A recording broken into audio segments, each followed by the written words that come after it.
नमस्कार विद्यार्थी मित्रों।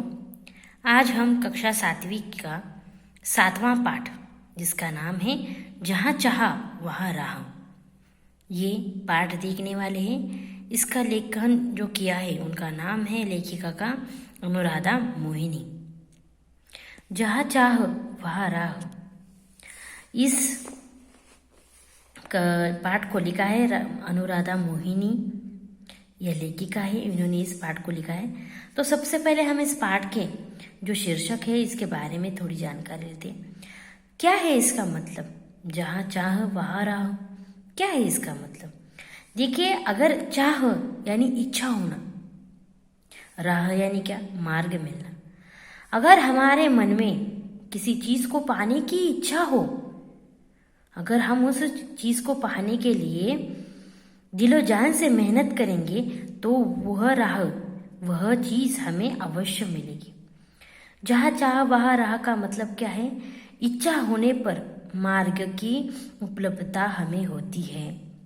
यानी अगर हमारे मन में होगा तो हम कुछ भी कर सकते हैं। सिर्फ हमारे मन की इच्छा होनी चाहिए, हमारे मन में वो चाह होनी चाहिए, हमें वो हासिल करने की हमारी इच्छा होनी चाहिए। तो क्या है इस पाठ को आज हम पढ़ेंगे। देखिए, सबसे पहले हम हमारी जो लेखिका है अनुराधा मोहिनी, उनका परिचय करा के लेते हैं। तो देखिए, ग्रीन कलर के इस बॉक्स में कुछ जानकारी दी है। सबसे पहले उनका जन्म 21 सितंबर 1961, नागपुर, महाराष्ट्र। अनुराधा मोहिनी जी महाराष्ट्र की है, नागपुर की। उनका जन्म 21 सितंबर 1961 में हुआ है। उनका परिचय, अनुवाद के क्षेत्र में अनुराधा मोहिनी जी ने अमूल्य योगदान दिया है तथा आपने विविध पारिभाषिक कोशों की निर्मिति में सहभाग, वैचारिक एवं ललित पुस्तकों का संपादन किया है। उसके साथ साथ देखिए, इन्होंने बहुत महान कार्य किया है। ये अनुवाद क्षेत्र में उन्होंने अमूल्य योगदान दिया है। उन्होंने कोशों की निर्मिति की है, उसके साथ साथ ललित पुस्तकों का भी संपादन किया है। प्रस्तुत कहानी में लेखिका ने संकल्प शक्ति और उसके समुचित क्रियान्वयन से असंभव काम को संभव करने की प्रेरणा दी है। जहाँ चाह वह राह, इस पाठ के शीर्षक को पढ़ते ही मुझे समझ में आया कि इस पाठ में क्या होगा।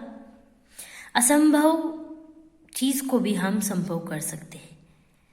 इम्पॉसिबल भी कहता है आई एम पॉसिबल, अगर उसे ठीक से पढ़ेंगे तो दुनिया में ऐसा कोई काम नहीं है, ऐसी कोई चीज़ नहीं जो हम नहीं कर सकते। हम सब कुछ कर सकते हैं, सिर्फ हमारे मन की वो इच्छा होनी चाहिए।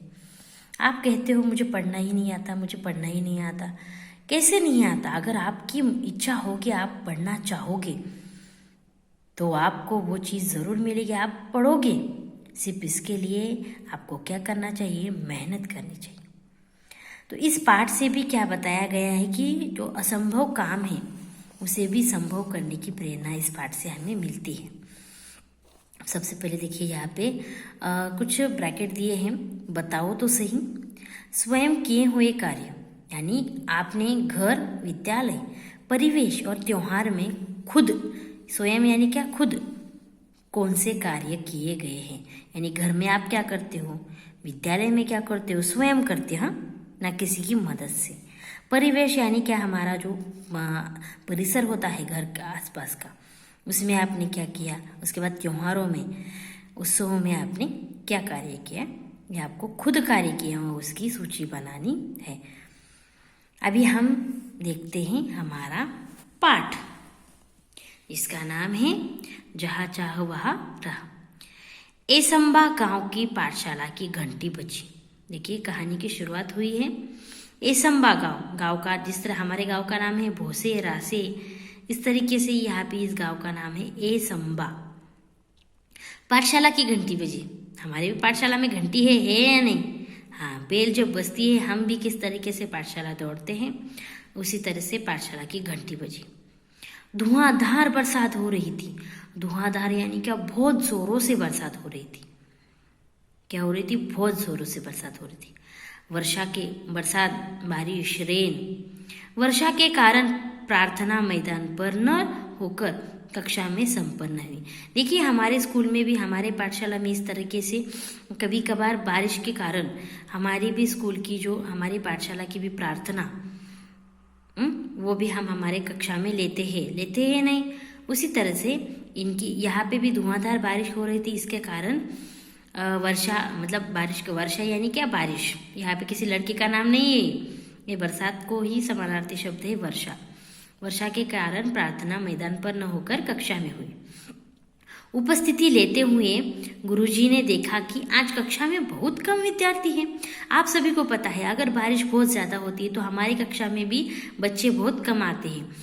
कोई बारिश की वजह से नहीं आता, कोई बारिश की वजह से बीमार पड़ता है, किसी को घर वाले नहीं भेजते। इसी तरह से देखिए उपस्थिति यानी अटेंडेंस लेते हैं ना हम, हाँ, तो उसी तरह से उनके गुरुजी, उनके सर जो है, गुरुजी जो है वो उनकी उपस्थिति ले रहे थे। तब उन्होंने देखा कि उनके भी कक्षा में विद्यार्थी बहुत कम आए थे। आज इतने विद्यार्थियों की अनुपस्थिति रहने का कारण क्या है? उन्होंने विद्यार्थियों से पूछा, इतने बच्चे क्यों आज एब्सेंट है? मैं भी पूछती हूँ कि नहीं आपको, क्या वजह है, क्यों इतने बच्चे एब्सेंट है? उसी तरह से यहाँ पे उनके गुरुजी ने भी पूछा कि इतने बच्चे अनुपस्थित रहने की वजह क्या है?